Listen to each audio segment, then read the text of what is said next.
Good morning, students. So, today we are going to start the new chapter, that is chapter number 4, Animal Kingdom.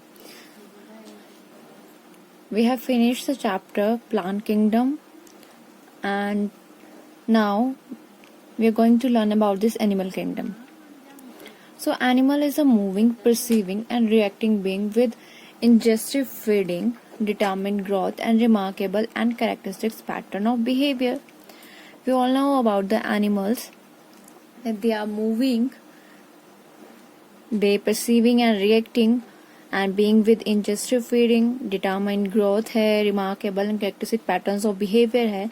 When we study the 5 kingdom system of classification, there we know about the general characteristics of each of the kingdom. Like we discuss about the Monera, Protista, fungi, plants and animals. In the general characteristics of animals, we also learn about that the organism which can move, which can respond to external stimuli, and which are multicellular. All of the groups are some of the unicellular, some are multicellular, but in this case they are multicellular and respond to external stimuli. They can respire, they have growth, they are showing growth. Okay, their digestive system is well developed and they have actually some remarkable and characteristic patterns of behavior. So we have discussed all the things in that 5 kingdom system of classification. Now we just have the detailed discussion about those features.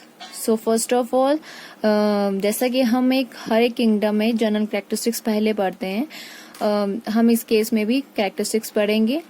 About 1.2 million species are known of the animal kingdom, of the animals actually, and they differ from one another in their habitat, level of organization, body plan symmetry, body cavity, germ layers, mode of locomotion, and various other life processes. These are the features which are discussing first of all, and then their phylum are discussed. So these features are very important: habitat, level of organization, body plan symmetry, body cavity, germ layers, mode of locomotion, and various other life processes. Then they are the multicellular, metazoans बोलते हैं. Meta means multicellular organism, and eukaryotic. Animals lack cell wall. ये भी important feature था when we learn about the 5 kingdom system of classification. There we classify the organism on the basis of cell wall also. जिनके पास cell wall है उनको एक category में रखा गया, जिनके पास सेल वॉल नहीं है उनको अलग कैटेगरी में रखा गया. So animal is the kingdom where they lack cell wall. Cell membrane present होगी, सेल वॉल एब्सेंट होगी, and they possess some type of skeletal support.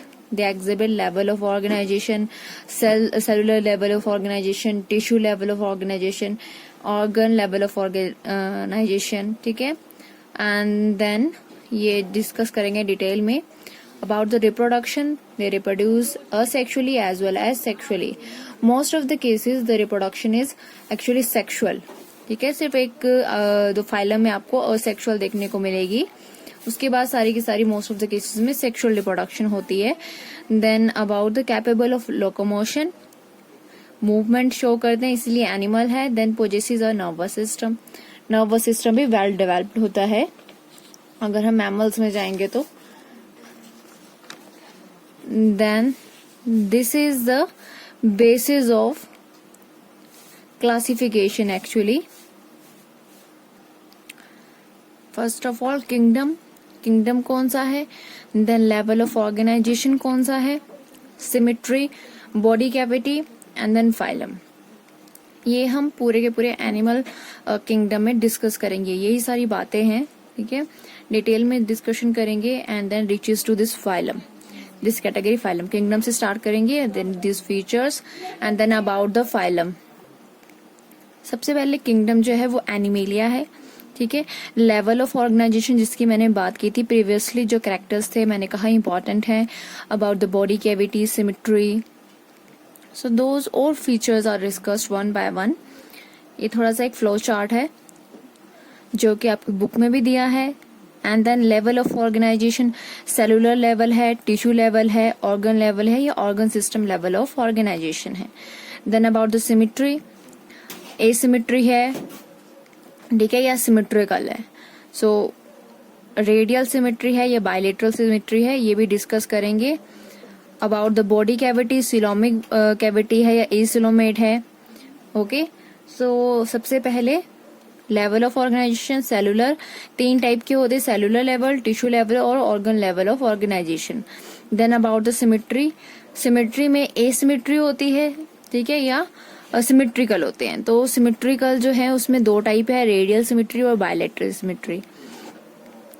Asymmetry में अगर हम ऑर्गेनिज्म को किसी भी तरह से काटेंगे तो उसकी जो है मतलब बॉडी शेप जो है वो इक्वल नहीं होगी, इक्वल पोर्शंस में डिवाइड नहीं होगी. और रेडियल सिमेट्री में भी अगर हम किसी ऑर्गेनिज्म को कट करते हैं तो जो है बॉडी जो है वो इक्वल पार्ट्स में आती है, और बायलेटरल सिमेट्री में भी इक्वल पार्ट्स में कट करने के बाद जो सिमेट्री है वो इक्वल होती है. अब ये रेडियल सिमेट्री में कैसे क्या डिफरेंस है और बायलेटरल सिमेट्री में क्या डिफरेंस है, ये भी हम आगे डिटेल में पढ़ेंगे. बस सिर्फ इतना जान जाते हैं कि एक एसिमेट्री है जिसमें बॉडी इक्वल पार्ट्स में कट होने के बाद इक्वल पार्ट्स में डिवाइड नहीं हो पाती है. रेडियल और बायलेटरल में ऐसी सिमेट्री है जहां पे ऑर्गेनिज्म को किसी भी पार्ट में कट करेंगे, ठीक है, तो वो सिमेट्री शो करेगी. मतलब 2 इक्वल पार्ट्स में डिवाइड करेंगे तो वो सिमेट्री होगी, इक्वल होंगे वो 2 parts. Then about the coelomic cavity और एसिलोमेट, एसिलोमेट है या सिलोमेट है. तो जो जो पॉरिफेरंस है, ठीक है, यहाँ पे पॉरिफेरंस है, they are actually acoelomate poriferans. Then radial symmetry में एसिलोमेट्स आते हैं जिसमें सिलेंट्रेटा, जिसको नाइडेरियंस भी बोलते हैं, and then ctenophora. Then about the bilateral symmetry जिसमें विदाउट बॉडी कैविटी, ठीक है, मतलब एसिलोमेट्स होते हैं ये भी, दे आर प्लेटीहेलमिन्थेस, बट इनकी बायलेटरल सिमेट्री है. Then with false coelom, coelom present है बट फॉल्स है, they are also called pseudocoelomates, उसमें एस्केल हेलमिन्थेस आते हैं. देन विद सिलोम, ठीक है, सिलोम प्रेजेंट है जिनकी बॉडी कैविटी में, इनमें 5 जो है, एक्चुअली 6 जो है वो फाइलम आते हैं, annelids, arthropods, mollusca, echinodermates, hemichordates, and then chordates. So these are the 6 which have coelom. 1 by 1 जो है एक एक चीज को डिस्कस करेंगे. सेलुलर लेवल ऑफ ऑर्गेनाइजेशन क्या होता है, टिश्यू लेवल क्या होता है, सिलोमेट्स क्या होते हैं, सिमेट्री जो है वो क्या होती है. So these are actually basis of classification जो हमने अभी पढ़ा फ्लो चार्ट में, जिसमें अरेंजमेंट ऑफ सेल्स है, बॉडी सिमेट्री है, नेचर ऑफ सिलोम है, पैटर्न्स ऑफ डाइजेस्टिव सिस्टम भी पढ़ेंगे हम, सर्कुलेटरी है, सर्कुलेटरी सिस्टम जो है वो कैसा है, रिप्रोडक्टिव सिस्टम कैसा है. ये सारे बेसिस ऑफ क्लासिफिकेशन है, ठीक है, कि एनिमल्स को इन कैटेगरीज के बेसिस पे डिवाइड किया गया है.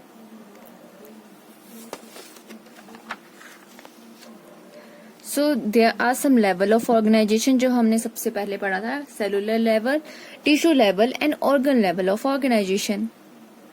सो cells are arranged as loose cell aggregates, ठीक है. तो ये जो सेल्स हैं सेलुलर लेवल में कैसे होंगे, late me draw this. Cellular level में सेल जो हैं वो कनेक्टेड नहीं होंगे, वो एज अ लूज सेल जो है अरेंज्ड होंगे, एग्रीगेट होंगे, ठीक है. इस तरह से सेल जो है वो लूजली जो है एग्रीगेट हैं, एसोसिएट हैं, ठीक है. So this is cellular level of organisation, और मोस्टली जो है स्पॉन्जेस में जो है ये टाइप ऑफ सेलुलर लेवल आपको देखने को मिलेगा. Then about the tissue level, cells are arranged into tissue. हमें पता है जब भी सेल जो है वो कंबाइन होते हैं they form tissue. So tissue जो स्ट्रक्चर है they are present in the coelenterates और ctenophores. Then about the organ level, tissues are arranged into organs like in mammals, ठीक है. आपको पता है मल्टी सेलुलर ऑर्गेनिज्म और कॉम्प्लेक्स ऑर्गेनिज्म है, वेरियस टाइप ऑफ टिश्यू से मिलकर बना हुआ है, ऑर्गन बनाते हैं. Then organ system of organisation, and here I wrote that tissues are the arranged into organs and the organs are associated to the form organ system organization. ठीक है, first of all cellular level आएगा, cell जो है वो tissue बनाते हैं, tissue level of organisation आता है, टिश्यू जो है वो ऑर्गन बनाता है. ठीक है, टिश्यू वेरियस टिश्यूज, ठीक है, वे प्लस टिश्यूज, ठीक है, मैनी मोर सेल जो है plus many more cells added to this and organ और दीज ऑर्गन्स, ठीक है, various organs form organ system of organisation, मतलब होल बॉडी. ठीक है, so this is level of organisation.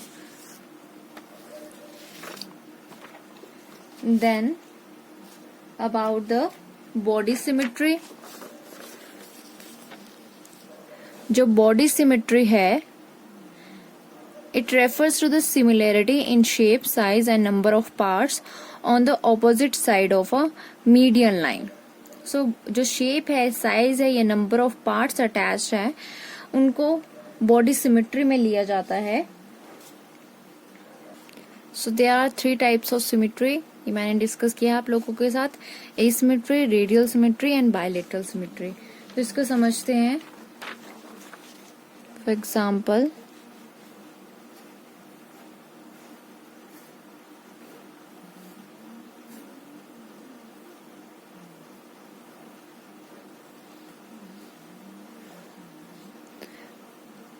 This is sponge. ठीक है, स्पॉन्जेस का स्ट्रक्चर है ये. अगर इसको यहां से काटेंगे, ठीक है, तो यहाँ पे 2 पार्ट्स आ जाएंगे. ठीक है, अगर यहाँ से इसको यहाँ से कट करते हैं, इस साइड से कट करते हैं, तो यहाँ पे 1 पार्ट आएगा और यहाँ पे 2 पार्ट रह जाएंगे. ठीक है, और अगर इनको जो है मैं दोनों पार्ट को कट कर दूं तो आपको पता है यहाँ पे जो शेप है वो डिफरेंट आएगी. ठीक है, बीच वाला पार्ट जो होगा वो डिफरेंट हो जाएगा. So this is asymmetry. ठीक है, this is asymmetry. And what about the radial symmetry. Radial symmetry में ऐसे ऑर्गेनिज्म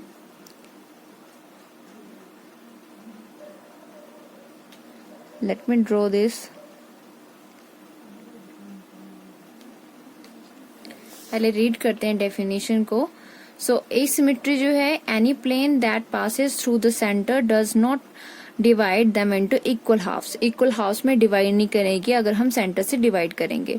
सो एग्जांपल है स्पॉन्जेस. रेडियल सिमेट्री में any plane that passing through the central axis of the body divides the organism into 2 identical halves. ठीक है, अगर हम यहाँ से कट करेंगे तो भी इक्वल हाफ्स आएंगे, यहाँ से कट करेंगे तो भी इक्वल हाफ्स आएंगे, यहाँ से कट करेंगे तो भी इक्वल हाफ्स आएंगे. ठीक है, so this is the radial symmetry. और ये किन में होती है? सिलेंट्रेटा, टीनोफोर्स एंड एकाइनोडर्म्स में.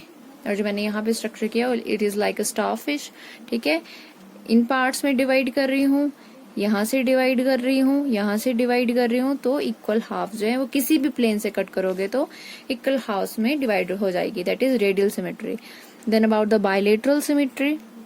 Body can be divided into 2 identical halves. ठीक है, identical half left and right halves में डिवाइड होगी in only 1 plane.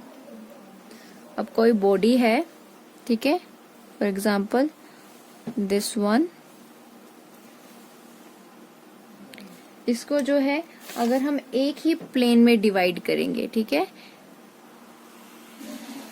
This plane, तो एक राइट और लेफ्ट आइडेंटिकल हाफ मिलेगा हमें. ठीक है, आइडेंटिकल तो मिलेंगे, यहाँ पर भी आइडेंटिकल हाफ्स मिल रहे हैं, यहाँ पे भी आइडेंटिकल हाफ मिल रहे हैं, पर एक ही प्लेन में कट करने पर जो है हमें आइडेंटिकल हाफ्स मिल रहे हैं. यहाँ पे किसी भी प्लेन में कट करने पर आइडेंटिकल हाफ्स मिलते हैं. तो इसके एग्जाम्पल बाइलेटरल सिमेट्री में एनालिड्स, आर्थ्रोपोड्स, वर्टिब्रेट्स. ठीक है, ये जो है सारे एग्जाम्पल हैं. ह्यूमन बीइंग जो है वो बाइलेटरल सिमेट्री आती है. Then next feature is about germ layers. जो जर्म लेयर्स हैं, they are based on the number of germ layers and number of germ layers जो हैं कितनी प्रेजेंट है उस बेसिस पे एनिमल को डिवाइड किया गया है. The germ layers are of 2 types in animals. ठीक है, डिप्लोब्लास्टिक बोलेंगे या ट्रिप्लोब्लास्टिक बोलेंगे, ठीक है। जिनमें 2 लेयर्स प्रेजेंट होगी दे आर कॉल्ड डिप्लोब्लास्टिक, और जिसमें 3 जर्म लेयर्स प्रेजेंट होगी they are called triploblastic. Simple है, डाई एंड ट्राई है। सो 2 जर्म लेयर्स, दो कौन कौन सी, एक्टोडर्म एंड इनर एंडोडर्म, वो प्रेजेंट होगी, they are called diploblastic. Sponges और सिलेंट्रेट्स आते हैं, ये पिंक वाली एक्टोडर्म है, ये अंदर ग्रीन वाली जो है दैट इज एंडोडर्म, और ये जो ब्लू कलर का मैंने डार्क सरफेस बनाया है that is actually called mesoglea. Mesoderm present नहीं होगी यहाँ पे। 3rd लेयर जो है वो मीजोडर्म है, सॉरी जो मिडल लेयर है वो मीजोडर्म है, बाहर की ecto, in between meso and then internal one inner endo. In this case, these 3 layers are present. Example है flatworms and mammals. ठीक है, तो ectoderm pinkish layer, dark green color is mesoderm, and then this purple one is endoderm. So these are the 3 germ layers. So today we are going, we are learn about the general characteristics of the animal kingdom or basis of classification. There are arrangement of cells, body symmetry, nature of coelom, patterns of digestive system, circulatory, reproductive, ये जो है हम कल करेंगे, ठीक है। बाकी जो है हमने सेलुलर लेवल, बॉडी सिमेट्री और सिलोमिक कैविटी जो है, सॉरी जर्म लेयर्स जो है वो हमने आज कंप्लीट कर लिया। So thank you so much.